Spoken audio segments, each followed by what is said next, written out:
You are listening to Eagles post-game analysis here at the Philadelphia Sports Table Podcast Show, the longest-running weekly Philly sports podcast show in the world. 12 and a half years strong. Wow, and this Philadelphia Eagles team beating the Washington Commanders here in Week 16 on Saturday by a score of 29-18 in an incredibly baffling game in so many ways. We saw some good stuff in this game from the Eagles as well. We're going to dive into our themes, and we're going to grade each unit as well. I'm Jeff Warren here at my good buddy from PhiladelphiaSoccerNow.com. He's filling in for the guys. Always appreciate him doing so when Len and Eric are unable to join for the post-game shows, which quite frankly is a lot this season. We got our good friend Josh Schuster here, buddy. Thank you, my friend. I appreciate you taking the time, as always. Yeah, my pleasure, as always. Well, look, folks, the Eagles have now become the first team to repeat as NFC East champions since they won the division titles from 2001 to 2004. So, yes, they win the division. They're division champions. And this was a win, again, beating the Commanders down in Washington by a score of 29-18.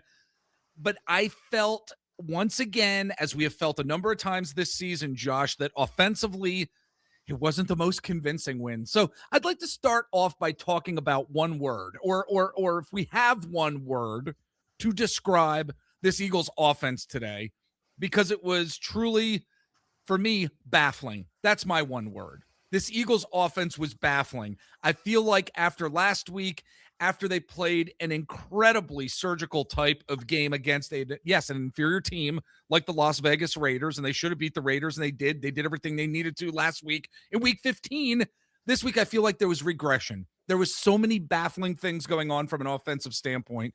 Run blocking, again, is terrible, which we're going to get into. The play calling, play design concepts, just terrible by Kevin Patullo once again in so many ways. I'm baffled here in Week 16 by how this offense is. That's the one word I'm going to use to describe this offense. What's your one word and why, buddy? Well, I don't know that I have one word. Okay. I would just kind of say a phrase: inability to play 60 minutes. We talked about it before. Last week they played a full 60 minutes, and you thought for sure they would be able to do this again against a bad team that wound up being down to their third string quarterback tonight. Yep. And they can't do it.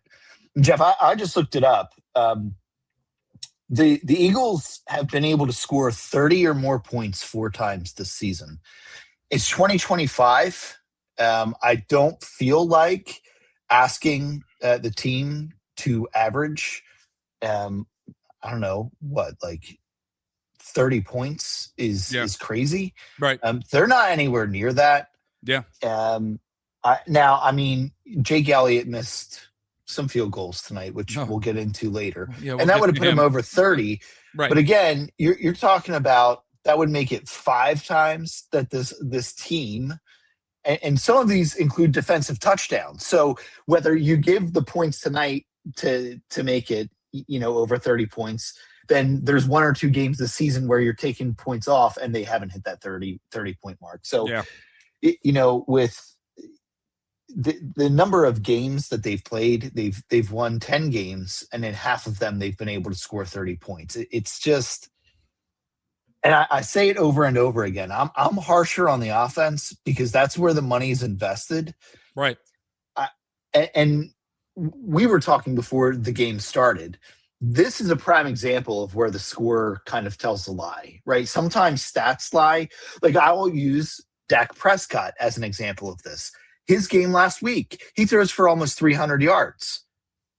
He did not play a good game. Right, he didn't play a good game. He doesn't get any touchdowns or anything. But, hey, he throws for like 300 yards. Cool. Doesn't mean anything. Last week, Jalen the same way. The stats don't look spectacular. Doesn't throw for 200 yards, but he gets 3 touchdowns, right? Like, stats can lie, score can lie. And that's this case. It was 14-10 at the end of the third quarter. Yeah.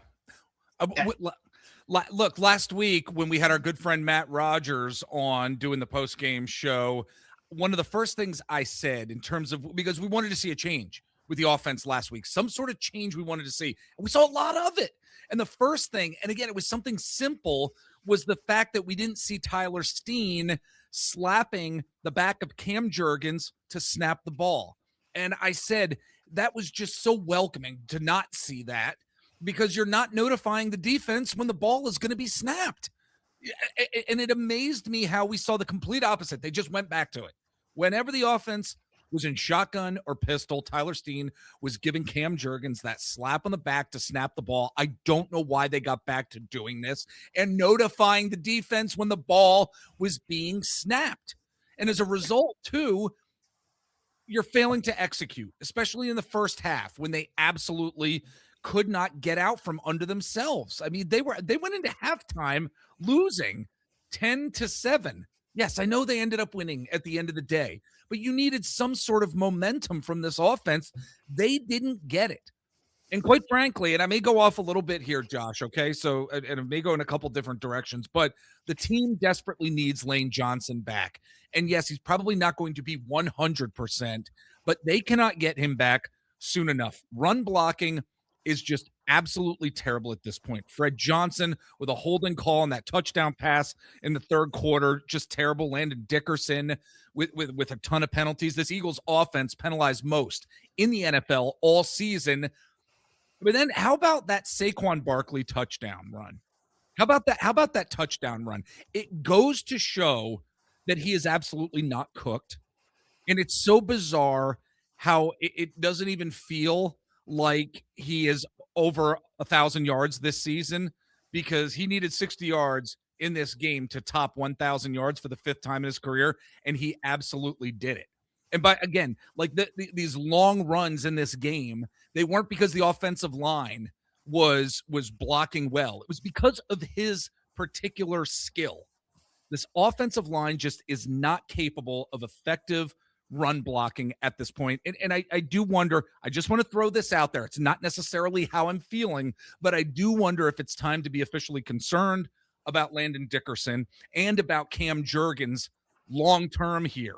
Or if it's just their season injuries that they've been dealing with and they need some long-term health here. I know there's a lot to unpack there, but I saw Saquon Barkley doing some Saquon Barkley stuff where he didn't need the offensive line.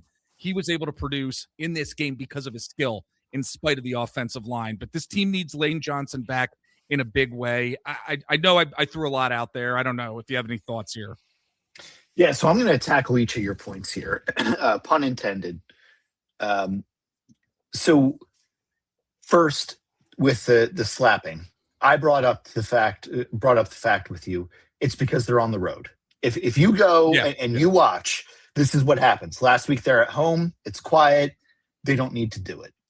So that's one thing. That you said, I don't know why they're doing it, because they're on the road and this is how they have to communicate, because Fair. The quarterback very clearly does not like to be under center, which is fine. That's a whole separate conversation. I actually am on the opposite side with Lane Johnson. He needs the rest next week. Okay. The likelihood of the number 2 seed, I mean, unless a bunch of dominoes fall, like we're going to have to go into Dallas Cowboy fandom delusion in order for us to really think that the 2 seed is a viable thing that's going to happen. Right. Okay. Right. So I need a healthy Lane Johnson come playoffs. I don't need him with 2 games left in the season that is basically meaningless football against the Buffalo Bills. I don't need that. With Saquon, I'm not saying Saquon is washed when I say this, but what I am saying is I don't think the people that argue the 2,000-yard season and then what happens next year are necessarily wrong. Because you did bring up the touchdown, but I'll counter your touchdown with the fourth quarter. He breaks off that long run and he can't get it in the end zone. That didn't happen last year, right? When Saquon was gone, he's gone. What I'm saying is, I think this is one of those situations where both things can be true. Okay. My fourth thing that is a big takeaway for me is something I actually heard on the radio before the game even started. The Eagles need to re-sign Dallas Goedert because they already have a ton of positions that they need to draft. They cannot add a tight end to the mix And when this team cannot run the ball, they need Dallas Goedert. Yeah. They need him in the red zone, and he very much is a safety blanket for Hurts, which is fine, right? Like every quarterback, your elite ones, have their, like Mahomes has Kelsey, right? Like we can just kind of go down the list as to who has who. In relation to the people that you mentioned on the offensive line, I'm going to use the defense as an example to highlight my final point here to rebuttal your whole thing. Have you noticed how great the defensive line looks since Brandon Graham came back? Yes. Do you know what I think they were missing? Leadership.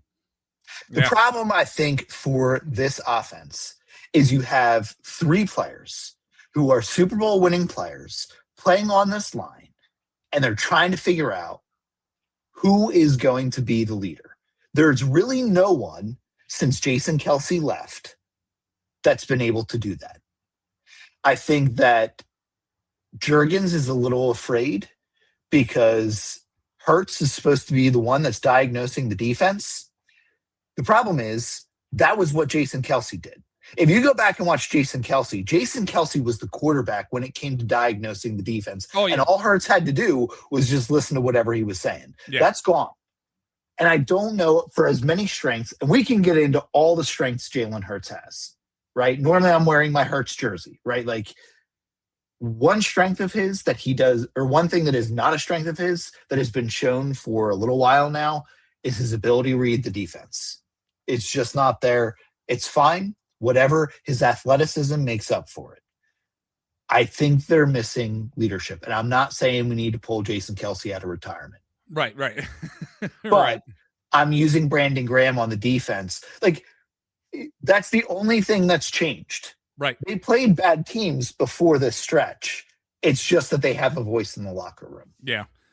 Those are good points. I mean, those are good points, especially with Dallas Goedert. I mean, that is a storyline that we're all going to need to dive into a little bit more. Are the Eagles going to sign him? Should they sign him? From your point and theme here during this postgame show, it seems like it should be an inevitability because Dallas Goedert tied Pete Reslaf's record for most touchdowns by a tight end in Eagles history in this game, and they each had 10 in a season, and both went to South Dakota State, by the way. And Reslaf did it in 1965. Dallas Goedert is key to Jalen Hurts' success on this team, and we've seen it a number of times already this year. So, I mean, moving on as well here with themes in this game, I think it is really safe to say, and we talked about this before in a previous post-game show, man, the tush push should definitely be put on the shelf at this point. Under 68% at this point effective rate this season. It's being figured out. The strength isn't there. The strength isn't there. They got to put the tush push on the shelf. It's being officiated so closely now. Yes. I mean, I would be willing to bet if you pulled up statistics, they have had almost as many penalties on it as successful tush pushes. It's time. Yeah, it absolutely is. Oh, do you have any other themes from the game that you want to dive into, whether it's offensively or defensively? Are we able to submit a request to the NFL that the Eagles offense only plays poor defenses? Not even mediocre, just poor defenses. Poor defenses in the playoffs. Yeah. That would be fantastic. That would be great. Yes. All right. There we go. Great theme. It really, man, the up and down of this season when it comes to this Eagles offense and the defenses that they have played, winning games that they should be winning, losing games that they should win as well. And at times winning games maybe they shouldn't have won.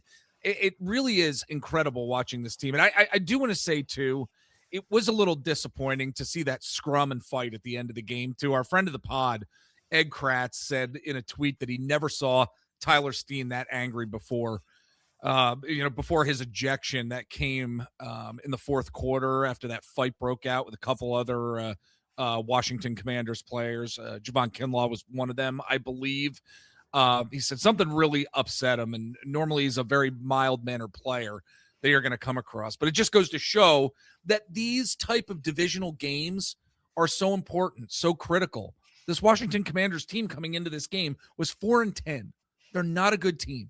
They have injuries everywhere, but they were still competitive in this game because I'm not 100% sure the Eagles were coached as well as they should have been at the end of the day. It's my other theme. That's a whole conversation that we can get into, because I'll be happy to get into that, because I'm going to rip into this coaching staff. That's a theme. I mean, it's a theme of this game. Yeah. Outside of Vic Fangio, he's going to get a pass for me.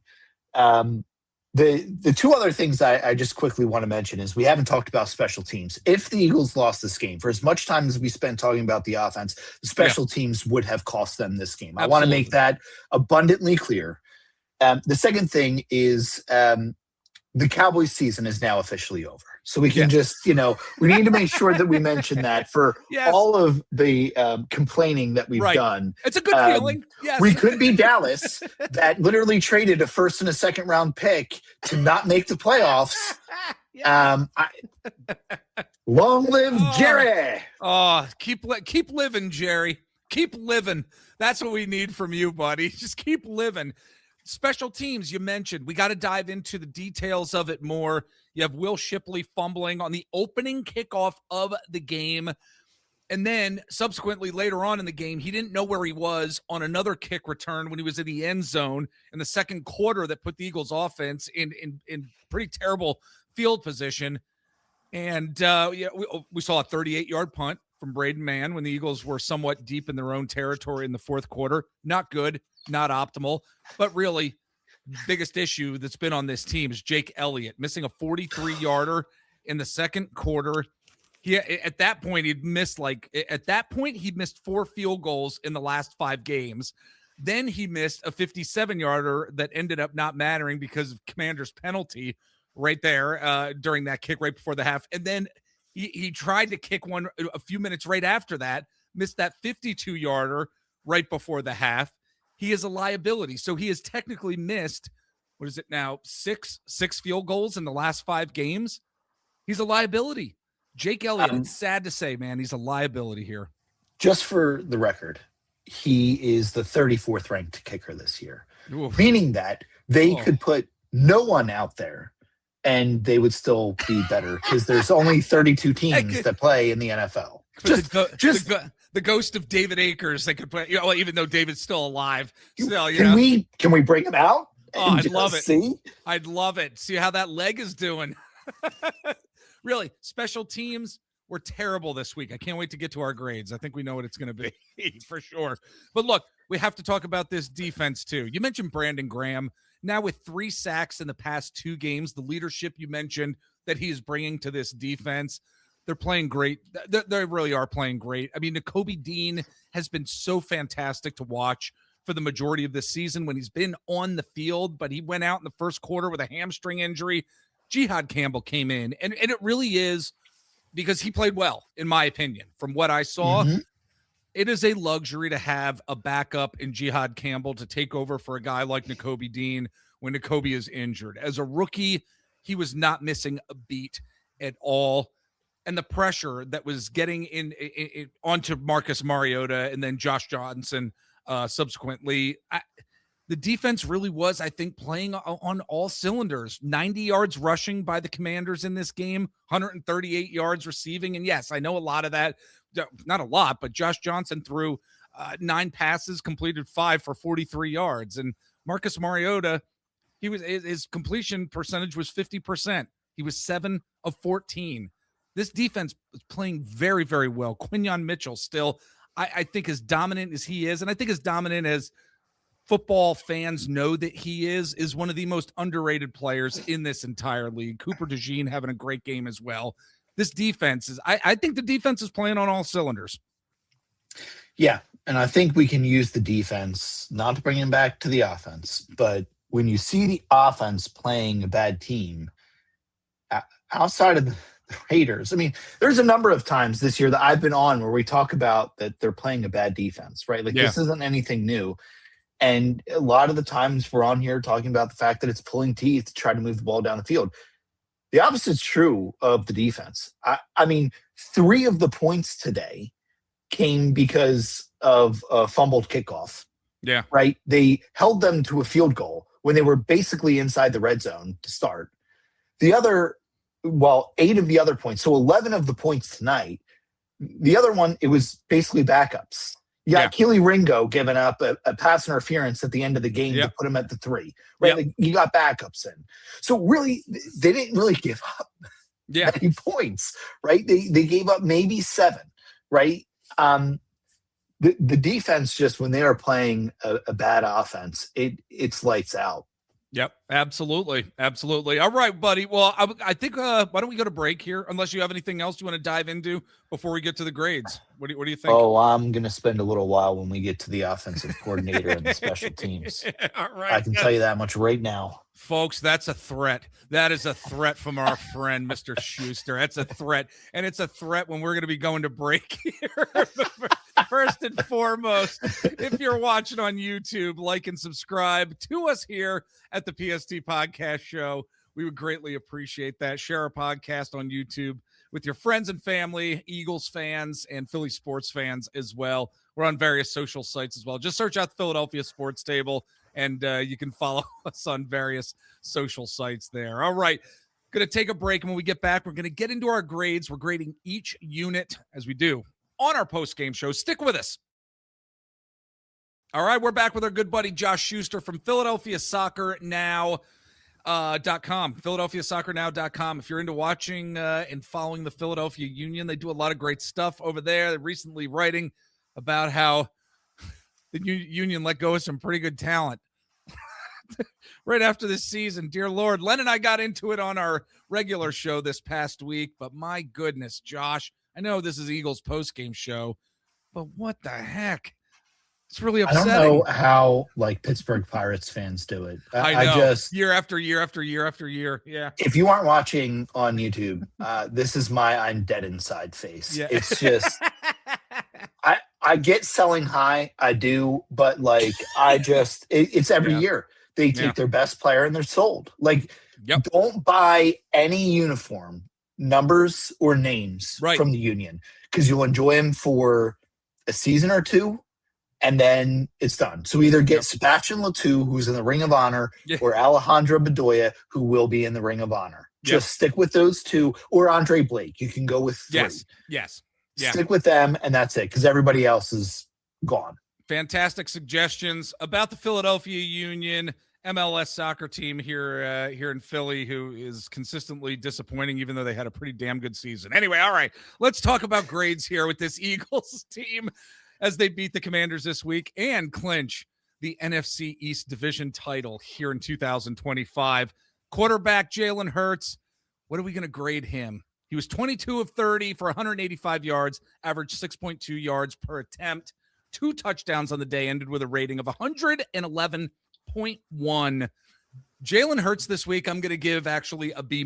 Like you said, sometimes the numbers lie. Sometimes the numbers don't give the full picture of what's going on. I'm giving Jalen Hurts a B- this week. What do you give him?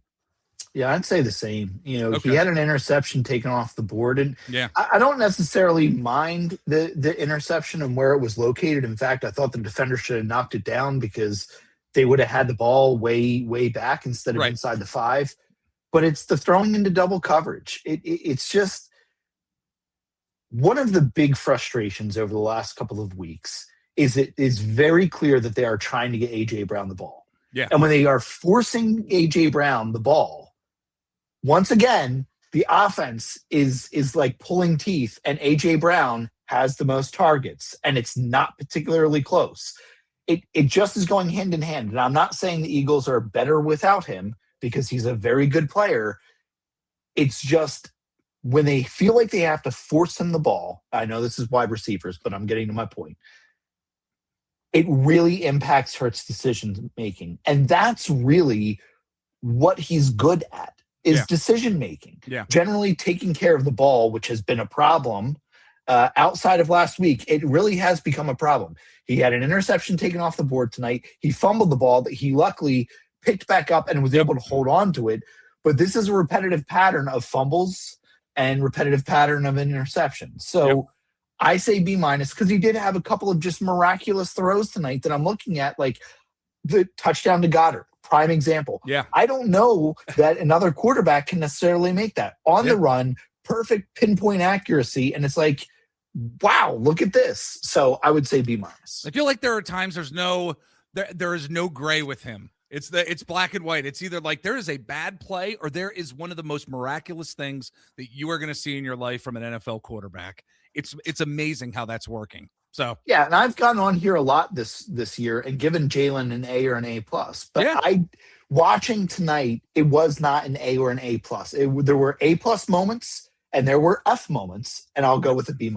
All right, sounds good. Let's move to the running backs in this game. I'm just going to say this right off the bat. Tank Bigsby ran the ball 4 times for 37 yards, 9.3 yards per rush, and 1 touchdown. But yes, Saquon Barkley ran the ball 21 times for 132 yards. He averaged 6.3 yards per rush, 1 touchdown. He had that long of 48 yards, and Jalen Hurts ran the ball 7 times for 40 yards. I mean, I do like that we're getting him involved in the rushing game. He's not a running back. I know we just graded him, but still, he accounted for 40 yards of the 207 that the Eagles put up in terms of their rushing today. But in terms of Saquon Barkley, Tank Bigsby, I'm going to give these guys an A- this week. What do you give them? They get an A+ for me. Okay. I mean, literally everyone except for Tanner McKee, who need the ball at the end, not the ball at the end, was at almost 6 yards or over per carry. Like I including the quarter. Like I can't complain. The one thing that I will say, well, actually 2 things that I will say. First is when I talk about decision making with Hurts, this is what I'm talking about. Like tonight, he was decisive in terms of keeping his eyes down the field, trying to find. I'll use the Goddard touchdown as an example, but also not trying to force things. He just, with the exception of the 1 interception that was taken away, he was decisive. It was, I'm going to run or I'm going to pass. Great. The other thing that I'm really excited for, I guess we play week 18 now or whatever. Yeah. I can't wait for all the Eagles starters to be rested. Yes. Tank Bigsby goes off for 200 yards rushing. And we get to hear about the running back controversy in the Philadelphia Eagles locker room. And I am here for it. Give me the Tank Bigsby calls, just because I think it's hysterical that people would call and say, I want to see more Tank Bigsby, unless Saquon Barkley, who's a Hall of Famer. I'm here for every minute of that. And I need him to get like 300 yards the last game of the season. I need it. I love it. And you watch, like, the backup offensive lineman will just be opening up the gaps, for Tank to run through. Oh, we got to sit Cam Jurgens, Landon Dickerson, Jordan Mailata. These guys stink. Oh, let's put Matt Pryor in there, Fred Johnson, keep him in there. Well, we already had the QB controversy a couple weeks ago, right? Right, like, we need to give Tanner McKee some snaps, right? Jesus. Okay, whatever. I'd like Tanner McKee, think he may be decent one day for another team. Right. Jalen Hurts is Super Bowl MVP. Like, anyway. Exactly. Because I did look it up, and Tank Bigsby is averaging like almost 7 yards a carry. Like, I need that number to reach double digits. Yes. Just so people will reference that when he's running against backups. Like, I need it anyway. I love how we're talking about the backup running back position here. I was seeing on the stupid x.com, I don't care, I'm going to call it twitter.com because it is Twitter/X, I guess. People actually being upset that AJ Dillon was inactive today. And I'm like, why are you upset? I was seeing folks that were upset. I thought it was fake, but it was real. People being upset. It's like, you've got Tank Bigsby doing what he is doing all season here. I mean, all season. Look, he's not the greatest running back in the world. He's only put up 237 yards coming into this game on 41 carries, but 5.8 yards per carry. That's his average this year, and you're complaining that AJ Dillon is somehow not in this game and inactive. I just wanted to bring that up. There are some people in this fan base that really take the cake.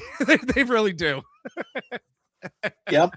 I got others from other fan bases I can show you. But anyway, yes. Yeah, anyway. Let's move on for the running backs. Sounds good. All right. Let's move to the receiving core here. This receiving core did not do a terrible job at all. A.J. Brown targeted 12 times, came down with 9 balls for 95 yards.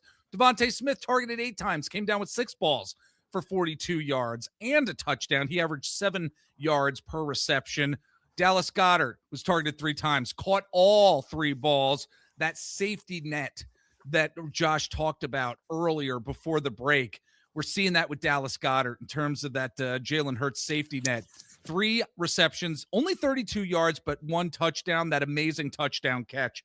Jahan Dotson caught 3 balls for 13 yards. Will Shipley 1 for 3 yards, a total of 185 receiving yards. I'm going to give the receivers in this game an overall A because I think they did what they needed to do in a lot of different ways. And I saw receivers blocking also downfield too when they needed to with specific plays. And that's what I'd like to see, especially Devontae Smith. I see him blocking a lot. He's a little guy, but man, he's blocking for running backs. He's blocking for other wide receivers. I just love Devontae Smith with all of my heart, but I'm going to give the wide receivers an A overall in this game. What do you give him, buddy?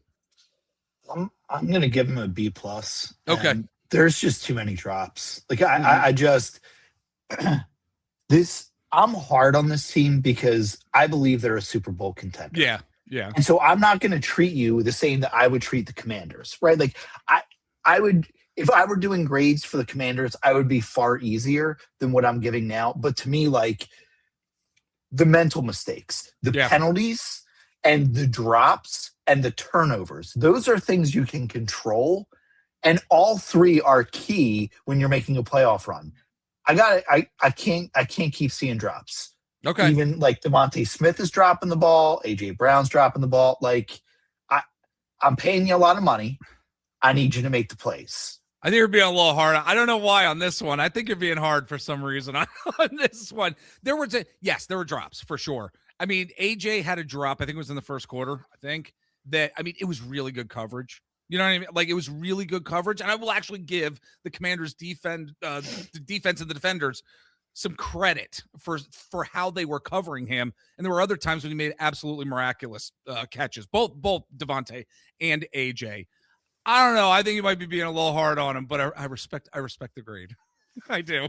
I respect the grade. He makes a ton of money. He's one of the top paid wide receivers in the league. True. Very true. Expect if a ball is overthrown, underthrown, I'll give you a pass. When the ball is in your hands, make the catch. And the same rule is for Devontae Smith and Dallas Goedert. I hold the 3 of them in high regard. Ball's in your hand, you make the catch. I'm seeing too many drops. All right. Well, let's move to the offensive line here, buddy, because I don't know about you, but man, I'm going low grade here. I'm going to low grade. Pass protection, not terrible by any stretch. I don't think terrible, but the run blocking is just not there, man. I'm seeing Landon Dickerson just hardly able to move at times on these run blocking schemes. Like when he's trying to move over 2+ gaps, it is tough for him to do that. Same with Cam Jurgens and these guys. We're seeing Jordan Mailata at times, like in the backfield when he should have been blocking somebody. I just don't know what's happening. I'm gonna actually give the offensive line a C-. I was thinking about giving him like a D+, but I'll give him a C- because at the end of the day, the pass protection allowed Jalen Hurts to make some pretty good throws in this game. I'm going to give a C- to the offensive line. What do you give him? I think you're being a little hard here, Jeff. Now I'm yes. I think, my grade is a C. And I've said it before, and I'll probably say it every week I do the grades. The offensive line this year has shown Eagles fans how spoiled we've been in terms of how an offensive line should play. Yeah. The reality is the things that you just mentioned, players like Jason Kelce made look really easy. Right. Lane Johnson makes it look really easy. I just mentioned two probable Hall of Famers. Yeah. So I hear what you're saying. And part of it too, Jeff, is a lot of these guys we have on the line, Mailata excluded, one of the reasons why they fell to the Eagles or fell into day 2 of the draft is because of injury history in college, right? That's a really good point. I have no doubt that these guys are injured, right? Mm-hmm. Yeah. And they're just trying to push through because they're trying to be warriors. They're trying to be there for the guys, which is another reason why I don't need Lane Johnson back next week. I don't need him being a warrior. I need him come playoff time and to get a little bit more healthy because I don't need him getting re-injured. So I give him a C. I'm not super thrilled with it, but the reality is I think if you actually look at the Eagles' offensive line, it actually stacks up as an average offensive line. And I have a hard time being really critical on them when Jalen Hurts has more time in the pocket than any other quarterback this year. You do really make a good point. In all seriousness, too, I have a buddy of mine who is a Jets fan, and he's like, I don't need you complaining about the Eagles' offensive line. You just can't do it. And because at the end of the day, it has been so many years that we expect excellence, absolute excellence from this offensive line, because that's what we have seen year after year after year. So it's a very good point that you make. So I'm still giving them a C-, and you give them a C. It was average play today, and average play was able to actually win this game, as baffling as this game was in so many ways. I think you make some great points. So let's move over to the defensive side of the ball here. Defensive line, I'm going to give these guys an A- here. What do you give them? Yeah, I agree. Leave it short and sweet. It's good to have BG back. Like, even just for the fact of like him being the longest tenured athlete in Philly, it's just it's so nice to see him on the field. And I think that the defensive line feels the same. Same grade. All right, sounds good. Look, 2 sacks in this game, 5 tackles for a loss.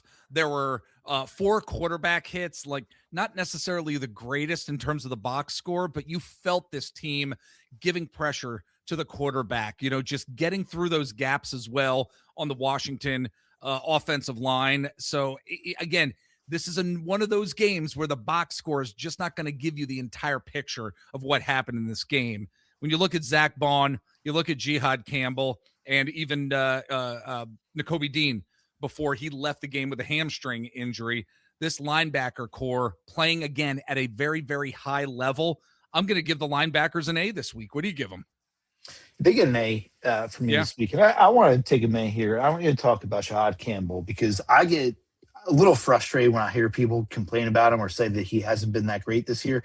Like, tonight's a prime example of what makes him a first-round talent. Yeah. He went from playing up towards the line to then running into coverage and wound up trailing the receiver where Cooper DeJean missed the tackle.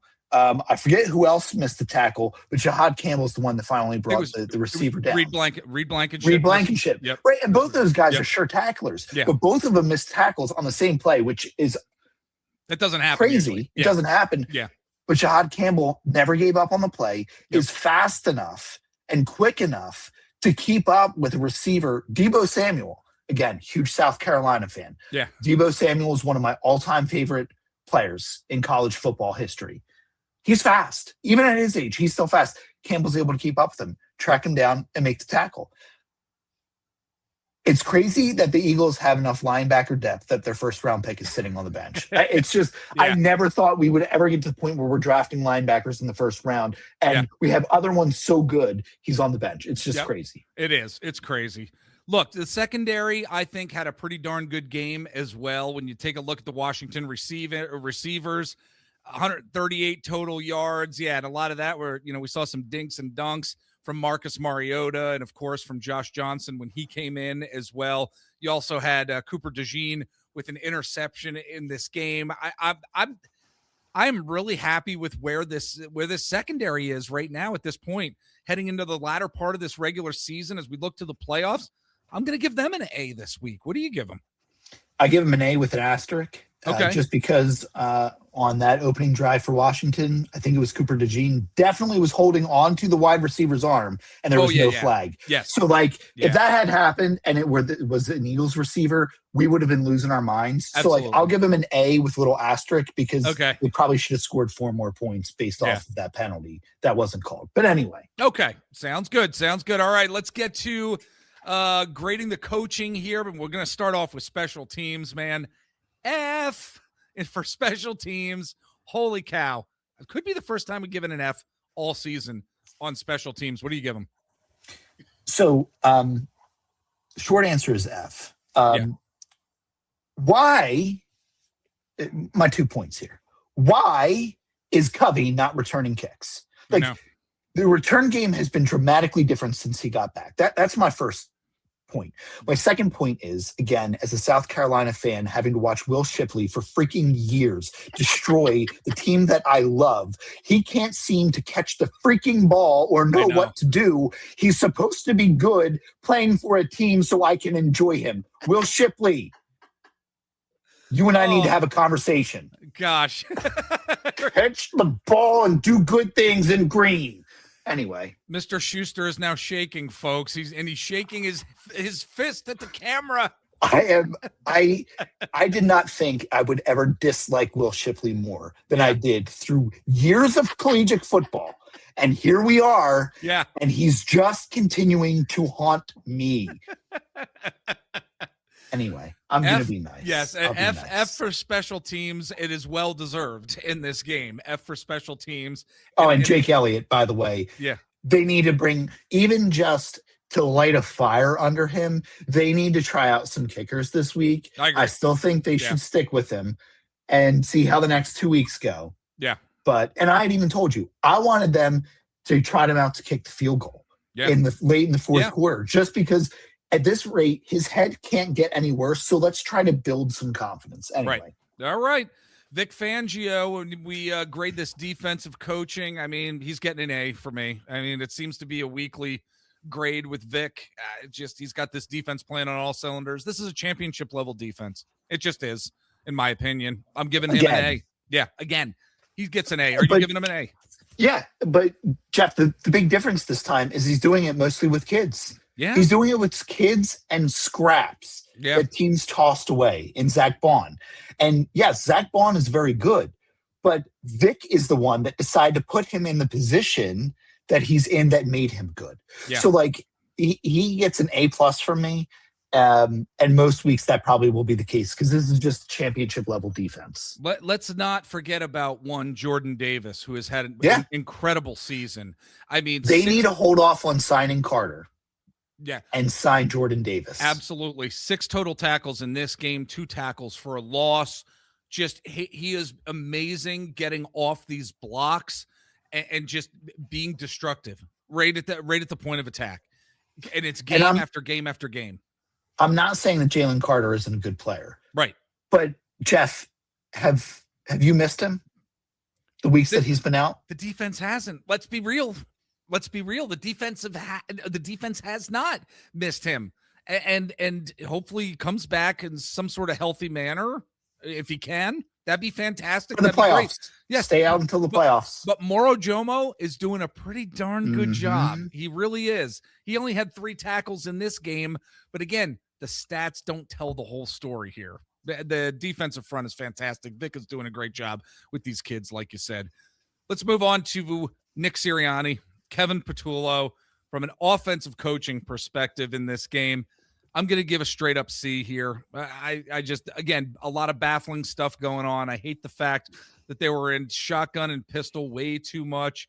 And I don't know. There was just some, I hate using the word regression because the Raiders game, it was just one game and they did what they should have done. And they were damn well dominant in that game. But man, I just, play calling, play design, just in-game decision making. I am so tired of them getting to trying to throw to Barkley in the flat and it not working time and time again. I'm tired of this. I'm tired of this offensive coaching staff at this point here. I'm giving them a C. What do you give them? I'll give them the same. Yeah. I think I've figured out my biggest issue with the Eagles in 2025. Oh, all right. They lack a killer instinct. Yes. And I think that there's some losses this year that could have been wins. I don't know what happened to Nick Sirianni in the offseason. Like, I don't know if the Super Bowl changed him in the sense that now he wants to be more conservative because he's won. Or I don't know if he now gets more say. And the whole reason why they were more aggressive is because the analytics department really did decide who goes where and whatnot. But like the whole killer instinct on offense just seems to be gone. And tonight's a prime example. You're playing the Washington Commanders. They have their 3rd string quarterback in, and their second to last offensive drive ends with Hurts not being able to complete a dump off to Barkley. Yeah. Yeah. And they got to punt it. Yeah. Like, they never should have had to punt the ball. Like, Right. previous Eagles teams under Nick Sirianni closed that game out in that drive.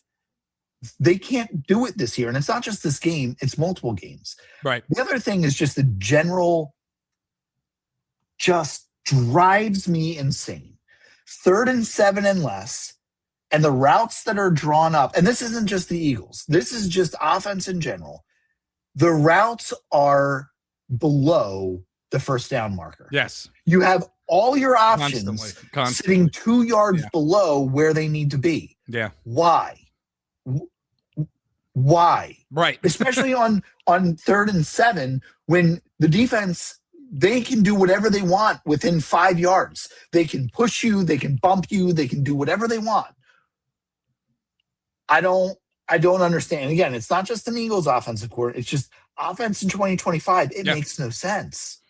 They're running curl routes and comeback routes that are like 2-3 yards underneath the first down marker. It really is. It's bizarre. I'm seeing the same thing. I think we're all seeing the same thing. It's very frustrating. But it's like, if you watch games tomorrow, it'll be the exact same. It's a waste. Yeah. Anyway. Yeah. All right. I'll get off my old man yelling at the cloud anyway. We had a lot of that this past week. Old man yelling at a cloud. Anyway, I digress. All right, we're going to end this Eagles post-game podcast show. Week 16 of this Philadelphia Eagles season now in the books. They beat the Washington Commanders again, folks, by a score of 29-18. They clinch the NFC East title. It is their second time within the past 2 years doing that. First team since they did it back in 2003, 2004 to repeat as division champs. Man, I'm glad it was the Eagles. I'm glad it wasn't the Commanders, Giants, or Cowboys, Josh. I mean, I was really hoping for this. You know, they made history, and I'm glad that they made history here. The next closest run where no team repeats is 14 years. Oof, man. I mean, like, think about that. It's crazy. And they had said on the radio today, I don't know that we'll ever see a stretch this long again. And I agree. I mean, there's so much parity in the NFL, but also at the same time, because of that parity, there's just so many dominant teams, like Kansas City for years, New England for years. Like, and in some divisions, it's basically over before the season starts. But anyway. All right. That's going to do it for us, folks. Here again, he is Josh Schuster from PhiladelphiaSoccerNow.com. Great content about the Philadelphia Union. Buddy, I appreciate you taking the time to fill in for the guys here and to give your thoughts, your opinions on this Eagles team here, week 16. Again, thank you, my friend. I really do appreciate it. Well, if you really appreciate it, Jeff, you can talk with the Eagles about cutting Will Shipley and make my life a little bit easier. Folks, send him an email. Send him an email, folks. Send the Eagles an email. Cut Will Shipley. All right, week 16, that is it, folks. Take care, and we will catch you next time.